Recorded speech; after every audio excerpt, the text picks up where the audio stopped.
నమస్కారం. మన ఆంధ్రప్రదేశ్లో నెక్స్ట్ సీఎం ఎవరైతే బాగుంటుంది అనుకుంటున్నారు? జగన్ గారే రావాలనుకుంటున్నామండి. ఎందుకనండి? ఆయన పరిపాలన బాగానే ఉంది.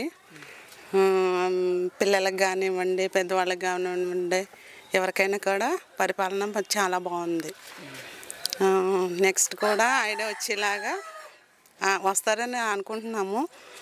అంతా దేవుని కృప అంతే. అంటే ఏమేమి పథకాలు అందినాయి ఒకసారి చెప్తారా?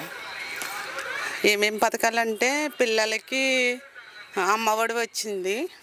నెక్స్ట్ వచ్చేసి పెన్షన్లో గట్ట బాగానే ఇస్తున్నారు. భర్త లేనంటోళ్ళకి గట్టాను. మాకైతే భర్త లేడు, అయితే పెన్షన్ గట్ట అన్నీ బాగా ఆయన పరిపాలన చాలా బాగుంటుంది. మరి ఇప్పుడు పథకాల వల్ల జనాలు సోమరిపోతులు అవుతున్నారని చంద్రబాబు గారు అంటున్నారు కదండి. అవన్నీ అంటే మనకు తెలియదండి. దానిలో ఇంకేమన్నా మాట్లాడుకుంటారో మనకైతే తెలీదు. కానీ జగన్ గారు నెక్స్ట్ కూడా రావాలని మేము కోరుకుంటున్నామండి. ఇక్కడ ఎమ్మెల్యే ఎవరండి? కొట్టి సత్యనారాయణ గారు అండి. ఆయన గారు మంచి చేస్తున్నారు. మొన్న అయితే ఇంటింటికి వచ్చి చూసుకున్నారు. మాకైతే డ్రైనేజీ లేదు, ఇల్లు స్థలం లేదండి. మేము పొరుగురు నుంచి వచ్చాము. 10 సంవత్సరాల నుంచి నా ఓటు హక్కు కూడా ఇక్కడే ఉంది. అన్నీ ఇక్కడే ఉన్నాయి. మాకు స్థలం కావాలని అడిగామండి. రాస్తామని చెప్పారు. ఇంకా రాయలేదు. నాకు 2 పిల్లలు, భర్త లేడు. ఈ ఊరు వచ్చి 12 సంవత్సరాలు అవుతుందండి. అయితే సమస్యలు కూడా పట్టించుకోవట్లేదండి ఇక్కడ ఎమ్మెల్యే గారు? పట్టించుకుంటామంటే రాసుకుని వెళ్ళారండి. అందరితో పాటు వచ్చారు, చూసుకుని వెళ్ళారు. మళ్ళీ ఎవరు రాలేదు. మాకేమేమి ప్రాబ్లం ఉన్నాయో అన్నీ అడుగుతున్నారు. కానీ ఇప్పుడు మటుకైతే ఏమీ చేయలేదు. అంటే చేస్తున్నారు కానీ ఇంకా అదే తక్కువగా చేస్తున్నారండి. ఇంకేం పెద్ద స్టార్ట్ చేయలేదు. ఇక్కడ వాలంటీర్ వ్యవస్థ ఎలా ఉందండి? ఇక్కడ వాలంటీర్ అయితే బాగున్నదండి. ఇంటింటికి వచ్చి మీకు ఏం కావాలి, ఏంటి, మనకి ఏదన్నా అర్జెంట్ అయితే మేము అడిగిన సమాధానం చెప్పడం. అంటే రెగ్యులర్గా సమాధానం కాకుండా మర్యాదగా సమాధానం చెప్పి మాకు తెలియకపోతే తెలిసేలాగా చెప్పడం. వాలంటీర్ వల్ల మాకు ఎలాంటి ప్రాబ్లం లేదండి. చిచ్చి అసలు ఏం లేదండి. మేము ఇచ్చినా సరే తీసుకోరండి. వాళ్ళు చాలా మంచోళ్ళండి. పోయినసారి చంద్రబాబు గారి పరిపాలన బాగుంది, ఇప్పుడు జగన్ గారి పరిపాలన బాగుందండి. అలాగని ఏం చెప్పలేమండి. ఆయన పరిపాలన కూడా బాగానే ఉందండి.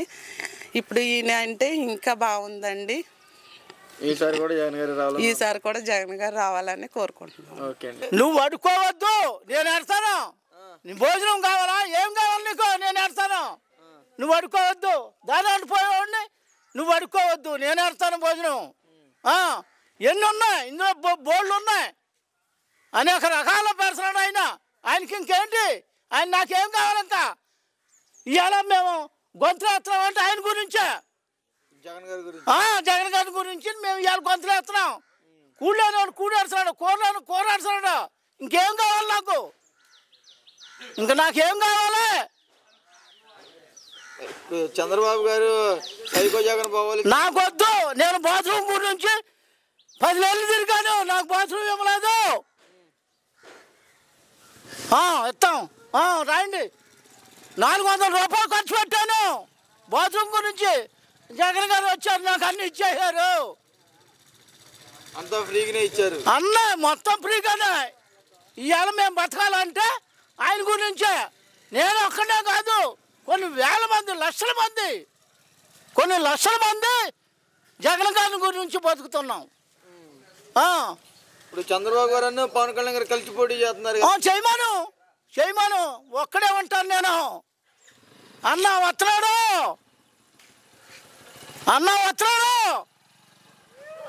నేను ఒక్కడే ఉంటా. మీకు మీద 5 ఉన్నాం.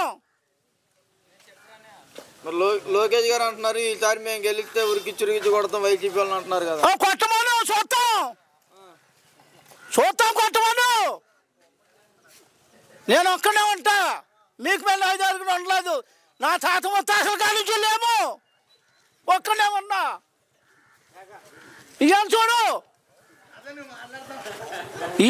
పని, ఇవాళ చూడవా.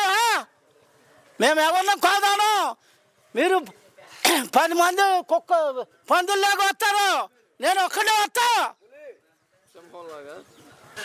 నేను ఒక్కడే వస్తాను సింహంలాగా. అన్న వస్తాడని చెప్పు. ఓకే అండి. నమస్కారం. మన ఆంధ్రప్రదేశ్లో నెక్స్ట్ సీఎం ఎవరైతే బాగుంటుంది అనుకుంటున్నారు? నేను జగన్ అయితేనే బాగుంటుంది అనుకుంటున్నానండి. ఎందుకనండి? ఎందుకంటే ఆయన పెట్టిన పథకాలు సంక్షేమాలు అన్నీ బాగా అందుతున్నాయి. పేద ప్రజలు బాగా అభివృద్ధి చెందుతున్నారు. మరి ఇంకా మళ్ళీ ఆయన రాకుండా ఇంకెవరితో బాగుంటుంది అనుకుంటామండి. అంటే ఈ పథకాలు ఇవన్నీ పార్టీ పరంగా తిరిగే వాళ్ళకి అందుతున్నాయి, మిగతా వాళ్ళకి అందట్లేదు అని అంటున్నారు. పార్టీ పరంగా తిరిగే వాళ్ళైతే ఇప్పుడు ఆ పార్టీ ఈ పార్టీ అని లేకుండా ప్రతిదీ ఆన్లైన్ అండి. ఇప్పుడు ఇందులో ఉన్న వాళ్ళకే వస్తున్నాయి ఈ పథకాలు అంటానికి లేదు కదండి. అక్కడ ఆన్లైన్లో బటన్ నొక్కితే ఎవరికైనా అది ఏ పార్టీ కూడా ఎవరికి తెలుస్తుందండి. అందరికీ అందుతున్నాయి. కాకపోతే ప్రతిపక్షం ఏముంటుంది, వాళ్ళకే అందుతున్నాయి అంటారు. ఇప్పుడు ప్రతిపక్షమే కదండి. ప్రతి ఒక్క వస్తువు పైన రేట్లు పెంచేశారు, సామాన్యుడు బతకలేకపోతున్నాడు అని అంటున్నారు కదండి. సామాన్యుడు అండి, ఇది వరకు వేరండి. ఇది వరకు మన కూలికి తగ్గట్టే ఉండేది. ఇప్పుడు మన కూలి 500 అయింది. మరి వస్తువు రేట్లు కూడా పెరిగితే కదండి. ఇంకా అవన్నీ మామూలేనండి. ఇప్పుడు మన జగనే పెంచడు కానీ పైన కేంద్రం పెంచితేనే మనం అవి చేసుకోగలుగుతాం. జగన్ పెంచుతాడని మనం ఎలా అనుకుంటామండి. ఇప్పుడు చంద్రబాబు గారు పవన్ కళ్యాణ్ గారు కలిసి పోటీ చేస్తున్నారు కదండి, అనుకుంటున్నారా? ఎందుకు గెలుస్తారండి? ఇంత మంచి పేదలకు మంచి చేసే వాళ్ళు గెలుస్తారు కానండి. ఇప్పుడు ఇది ఇంతకుముందు ఇది అదే ప్రభుత్వం 14 సంవత్సరాలు చేసింది. 14 సంవత్సరాలు ఏం చేసిందండి? 14 సంవత్సరాల్లో అదే బడ్జెట్. ఇప్పుడు మన జగన్ వచ్చాక కూడా అదే బడ్జెట్. ఆ బడ్జెట్ పోనీ అమరావతిని అమలు చేయలేదు, దాన్ని అభివృద్ధి చేయలేదు, పేద ప్రజలకు ఎవరికి 10 రూపాయలు పెట్టింది లేదు. ఇప్పుడు అదే బడ్జెట్. మరి అందరికీ మన తన అనే లేకుండా ఇదివరకు నేను టీడీపీలోనే ఉండేవాడిని. ఇప్పుడు మన జగన్ చేయడం మంచి అభివృద్ధి బాగుండబట్టే కదా మాలాంటి వాళ్ళు బతుకుతున్నారంటే. ఇప్పుడు ముసలోళ్ళు ఇదివరకు పెన్షన్కి వెళ్ళి ఎంతసేపు కూర్చునేవారన్నా సచివాలయాలు కాడ వాటి కాడ. ఇప్పుడు తెల్లారి గట్ట 4 గంటలకు లేచి లెగ్గొట్టేస్తున్నారు. మరి వాళ్ళకి పని ఇలాంటి వాళ్ళకి పనికి వెళ్ళే వాళ్ళకి అవి తీసుకుంటున్నారు, పనికి వెళ్తున్నారు. మరి బాగు ఏముంటుందండి? ఇప్పుడు వాలంటీర్లు ఉన్నారు. ఇదివరకు క్యాస్ట్ సర్టిఫికేట్ కావాలంటే తాడేపల్లిగూడెం వెళ్ళి దాని చుట్టూరు ఒక 1 వారం రోజులు తిరిగితే వచ్చేది. రోజు సచివాలయం కాడికి వెళ్తే 2 రోజులు ఇచ్చేస్తున్నారు. మరి అది మంచి వ్యవస్థ కదన్నా. ఇప్పుడు పవన్ కళ్యాణ్ గారు తెలంగాణలో పోటీ చేశారు, అక్కడ నెగ్గలేకపోయారు. డిపాజిట్లు కూడా రాలేదు కదన్నా. ఇక్కడే నెగ్గుతారు అనిపిస్తుందా మీకు? ఎక్కడైతే 1-2 సీట్లు వస్తాయి తప్ప అంతకు మించి పీకేది ఏముండదు. సరే అయితే ఖచ్చితంగా జగన్ గారు వస్తారు అందరూ 100%. ఏమన్నా ప్రతిపక్షం లేకపోతే కొంతమంది మారి 2-3 సీట్లు పోవచ్చు తప్ప జగన్ అయితేనే సీఎం అయితేనే బాగుంటుంది అన్న. మళ్ళీ అలాంటి వాళ్ళు బతకాలంటే ఇంకా ఆయన అవ్వాలి. నమస్కారం అండి. మన ఆంధ్రప్రదేశ్లో నెక్స్ట్ సీఎం ఎవరైతే బాగుంటుంది అనుకుంటున్నారు? జగన్ గారు బాగానే చేస్తున్నారండి, బాగానే ఉంటుందండి మాకు. ఈ సంక్షేమ పథకాలు కానీ ఇవన్నీ బాగానే అందినాయి, అన్నీ వచ్చినాయి. మాకు ఏ లోటు లేదు. ఆయన వచ్చిన కానీ అన్ని కార్యక్రమాలు బాగానే చేస్తున్నారు. మాకు పెన్షన్లు వస్తున్నాయి, ఇంటి స్కీమ్ వచ్చింది, మాకు అన్ని బాగానే ఉన్నాయి. మరి ఆయన వచ్చిన కాడి నుంచి మాకు ఏ ప్రాబ్లం లేవు.